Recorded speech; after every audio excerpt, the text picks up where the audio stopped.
Okay, so what did I think about Ironheart in general? This is a good show. This is a really good show. Is it on the levels of Daredevil Born Again? Of course not. Does this have some of that typical, unfortunate bad CGI? Unfortunately, yes, it does. But it's not egregious. Let me go through the positives and then the negatives, all right? First positive, I am so incredibly happy that we didn't go the Batwoman route. Now, what I mean by that is there was a CW Batwoman TV show where this is sort of just a DC thing in general, where, you know, you got the Teen Titans show and then they're like, Robin, what do you think about Batman? And Robin's like, fuck Batman. And it's just very cringe. And then in Batwoman, I forget exactly what it was. It was something along the lines of like, Batman's taking the credit for what a woman does. Just really cringy stuff. It's not needed. So going into this, I was just really hoping that they weren't going to be like Tony Stark. He was a misogynist. He was an animal. You know, just like insulting him. Because the whole idea is, okay, well, this person is taking after this legend. So how do we get people to like this underdog? Well, we got to insult the legend. But no, they respect it quite a bit. You know, they're fair about it. There's a lot that goes into play involving Tony Stark's legacy sort of transferring into the Ironheart legacy. So I like how they handled that. Also another, okay, so the next positive is the lore building. My guys, we are 3 episodes in, and I was worried, as I am with a lot of these sort of TV shows, right? Regardless of how long the episodes are, because they're typically about 40 to 50 minutes, I always feel like there are just so many characters we don't care about. There's so many characters that are just kind of here and there, hit or miss. All of the characters in the show, I like. Every single one. And I think the lore that is built around them is fantastic. We have the Red Hood as sort of the main villain in this show. I think he does a great job. We have this whole gang, without getting into spoilers, of course, we have this whole gang of friends, and the chemistry feels real, and we learn little by little about all of them. There's only one part that's a little bit iffy, but we'll get to that in the negatives. But overall, I really like the lore building. Riri is the actual name of Ironheart. She loses her stepfather as well as her best friend Natalia, and the way that they display it, the way that it is told to you, is in such a magnifying way that while I was watching it, I'm like in the zone. I'm focused, right? And that goes into my next and final positive for now.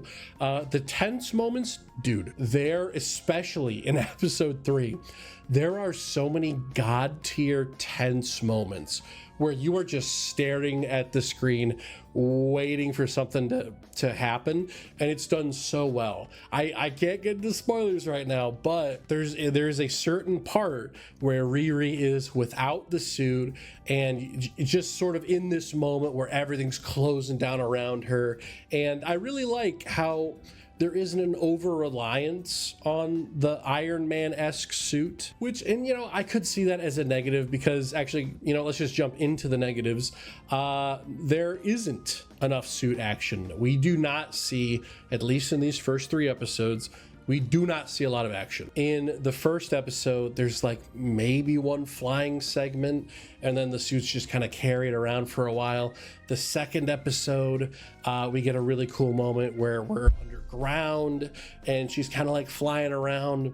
And then in the third one, the suit kind of just stands there and then flies once. So it's disappointing, but again, it's the first 3 episodes, so I'm not docking it that much, but it does still kind of annoy me because it's like, you know, it's such a big part to it, and the Iron Man suit moments are so cool and they're done so well. Aside from one particular moment at the very beginning, they do the weird SpongeBob movie thing where they have the suit and then they like green screen her head like on top of it, and it's just like, oh, that looks, that's the part where the CGI, I was like, come on, man, really? But it's not terrible. Also, next negative, dude, there's just no cameras, all right? So like I mentioned before, there's this group of like gangsters, right? They're all very techie, they're tough bad guys. You know, and then Riri joins them. Okay, I'm getting into spoilers a little bit, but oh well. Riri joins them because, you know, she mentions in the show she's not a billionaire. She has to scrape money up to essentially afford to be able to build the suit. So she ends up joining this organization for the promise of big bucks, so she can do that. And there are several scenes where all the gangsters, the big friend groups getting together, they're like, all right, we're about to do the big heist, baby. And none of them wear masks. Like, none of them conceal their identity whatsoever. And so like they're running around this like mansion doing stuff. The next one, they're, you know, they run into like this almost like government building, and there's all these people that are there, and they're like fighting the people, and I'm like, are there no cameras? Is there not a single camera? Did no one record this on their phone? Like, you know, there's one part where the police come up to Riri's door because one of the old gangster members was offed because he was a loose end. Eric Andre, awesome seeing him in this. And they're like, oh, do you know why he died? And she's just like, no. And they're like, okay. And then they leave. And it's like, come on, we got to have a little bit more with cops showing up, because they walk into all these buildings with just their face, just like, here's my face. It would be really unfortunate if someone recorded me right now, and no one does. And then they get away with every single crime. Like, you know, there's this part in where they're hacking this underground tunnel, and then the Red Hood, the main guy, he shows up in the CEO's car and he's like, sign this contract. And it's like, does this $1 million vehicle not have like a dash cam or something? I know it's nitpicky, right? I know. But like, I don't know. We've seen 3 heists and they show their face in every heist.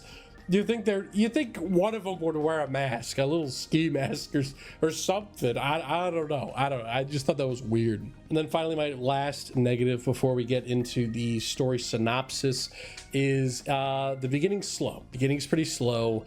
It is a slow start. There's a lot of buildup. Like I said, the first segment is just kind of like her flying a bit. We have this big school section where she kind of she mentions how, you know, she got the money for the suit, and then she is basically kicked out of her college, and then she ends up back home in Chicago, and there's this whole, you know, meeting because we got to learn about her stepdad and her best friend. And then, you know, she's got to meet the gangsters. She has to get involved with all that stuff, and it just takes a while. It's good for lore reasons, but it's a hot minute before we get to any like real action. So anyway, guys, thank you for watching this little mini review. Overall, I'm going to give the show a super solid 7 out of 10. I think this is very above average. I was more impressed with it than I was irritated by little nitpicky things, you know, so definite 7 out of 10. But anyway, guys, let's get into the spoilers. Here's your warning now. So, okay, we have the first episode, Take Me Home. All right, so the episode starts off, like I said, not going to repeat myself too much. We start off in school.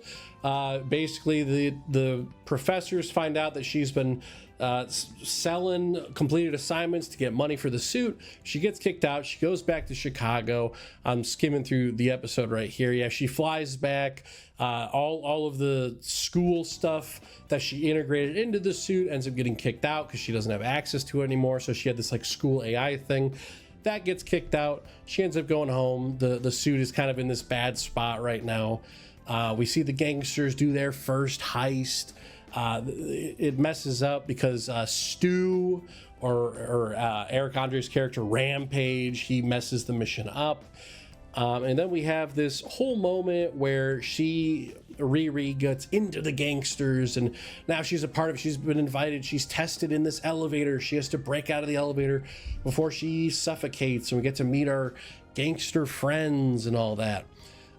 So yeah, that's kind of about it for the most part. Well, and then we have the reveal at the end where Riri is trying to give her suit a new AI. So she attaches these wires to her head.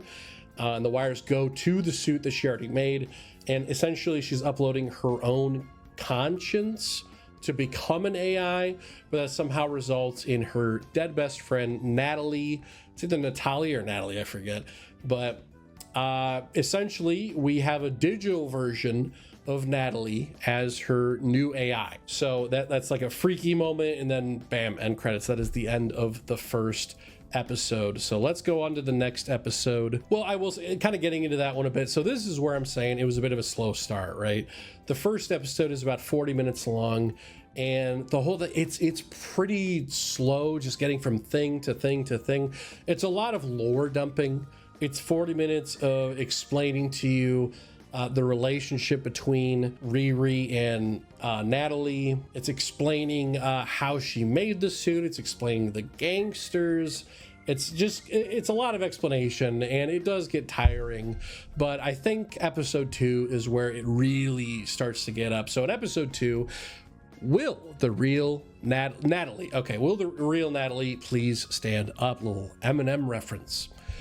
So in this one, at the very beginning, Riri basically, this is where we figure out, like, oh, the AI that I made is why Natalie is here. It's my mind's construct, but she has, she has the exact personality of, the dead girl. So then we go into it, and then we have our first heist. This is the big tunnel heist. We meet our other main character, I forget his name, John, I think, who ends up being the son of Obadiah Stane from the first Iron Man movie. I thought that was such a cool reveal. That's not revealed until the third episode. I'm skipping ahead a little bit, right? So basically Riri reaches out to John, whatever his name was, because he was one of Eric Andre's links or something like that. They kind of brushed over that real quick, but anyway, she meets this guy. Dude's a bit of a pussy.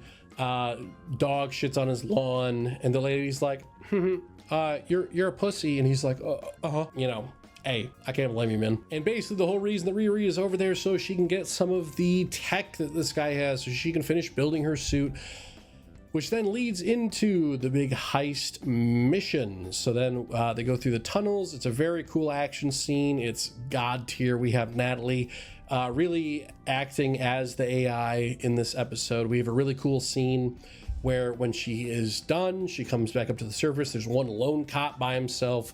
He almost shoots her, but then Red Hood, our main villain, but he's like the leader of the gangsters, comes around and he whizzes a bullet right past Riri. And kind of like, this is a weird thing with bullets in this show, that I noticed in the last episode. So I don't know if it's done on purpose, but every time, so Red Hood has this power, right, where a bullet's going and he can kind of like curve the bullet a little bit, but every time he does that, instead of like bang, it's more of like a thunk. So the bullet, he curves it around Riri and it hits the officer kind of on the shoulder, but it's just like a thunk. And then the officer's just on the ground. He's like, and he's like, he's fine. And then in the third episode, he does that again, and then it's just 2 more thunks, and you don't really see what happens to those cops, but yeah, it's just very odd. It's very odd. It's like, are you killing them, or is this just a weird PG way of are you like PGing bullets? Because that's really lame. But it's only when he does his power, so I'm assuming. All right, I'm assuming. But yeah, so then we have the huge heist. It's really cool. This is where we get the most amount of action with the suit. So we get a lot of flying underground, the suit bouncing around everywhere. The tunnel system itself looks really cool.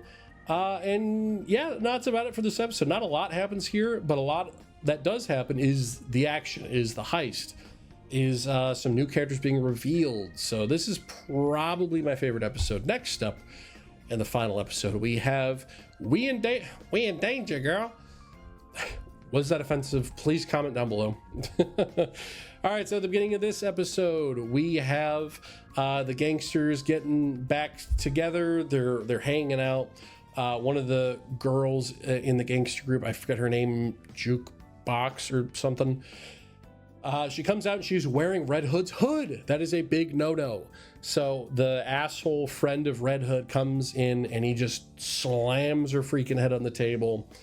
And they're like, what the hell? So Natalie ends up talking to Riri, and she's like, oh, let's get a piece of that cape. Let's like see what's going on, because this Red Hood guy, he's a little mysterious. So that sets up her main goal for this episode, is just getting a piece of the hood. And then we have the actual heist itself. So in this one, very simple. They're going to this greenhouse, and it's not explicitly said what the goal here is. Essentially, they were going to like burn up all the greenhouses because the guy was doing something against the earth or whatever. A lot of the heist stuff goes by pretty quick because I don't think it's important, question mark, which really I don't think it is. It's a setup for our characters to have a background to just do stuff in. You know, it's set up so that way when our characters are in trouble because the greenhouses are letting carbon dioxide into the greenhouses, Riri has to choose between saving the asshole, because the asshole's like, why'd you take a piece of Red Hood's hood? Because she like lasers off a piece, and he's like, what the hell? She decides to leave him to die, which I thought was a very controversial decision. The asshole dude is like choking, and she gets her suit back just in time, so she's able to breathe. But then without even a second thought, she doesn't even look back or anything. She just kind of like, all right, I'm out. And then she just kind of ditches, which I get, because it's like, okay, because the whole taking piece of the Red Hood obviously is supposed to be secret. You know, she can't let people know. But yeah, I don't know. Because the whole thing is that she's conflicted with like, oh, I know this is bad, but I need the money for the suit. And we get some really good, this is where the God tier tension comes into play, because we get moments where she's cutting off pieces of the Red Hood and no one knows that she's there. Like, Natalie is taking control of the suit, so everyone assumes Riri is in the suit. That is not the case. And we have these moments where she's like cutting it off, and there's this like meter that's going up. It's like, oh, you gotta watch the meter. And then eventually the guy that's in charge of the greenhouses is like, let me do my gamer move. And then that's when he lets carbon dioxide into there. The Red Hood just kind of chokes the guy out, so he's dead. And then Riri almost gets caught until she's then caught by the asshole guy. But very tense, super tense. I really like this part. But yeah, it's just done super well. But I just don't know about these decisions. But at the very end of this episode, so good. What a good cliffhanger. Basically, the piece she used to cut the cloak off, she accidentally left in the greenhouse. So her fingerprints are going to be on that. And at the end of the episode, she's having a panic attack. She's realizing this. And at the same time, Red Hood is freaking out that the asshole guy died. And basically the mysterious force that gives him his powers shows him like a shadow of Ironheart. So then it's sort of this realization of, oh shit, he knows that she left him. Yeah, no, such a good ending. I cannot wait for next week. So overall, why'd I give this a 7 out of 10? Because it was very well done. I think characters, the lore that we explore here, even though the first episode was very slow, it is done so incredibly well. I was enjoying every second of this. I was glued to the screen, wanting to know what happened with these characters. They're just very fun, interesting characters. Now, while I don't care for some of the gangsters because they're not important, I think they're just going to be used later on to, you know, be pawns to be killed off or whatever. Overall, I mean, the main characters are definitely what keep you watching. Like Riri and Natalie, their relationship is done super well. So I'm focused on that the entire time. The mystery around Red Hood, done super well. And yet what holds it back is definitely the lack of using the Ironheart suit. I wish it was there, but again, for the first 3 episodes, I'm fine with just having little bits and pieces, but you really got to show it off in the final 2 episodes, I would say. I'll give you one more episode of not using it, all right? But then you gotta start spoon feeding me. So yeah, absolutely fantastic. I'm loving it. Very few issues. Like I said, it's just little nitpicky things, But anyway, guys, thank you so much for watching. This has been a very fun show to watch. I will be back next week for the finale review, so come check that out then. And guys, I'll be seeing you then. Bye-bye.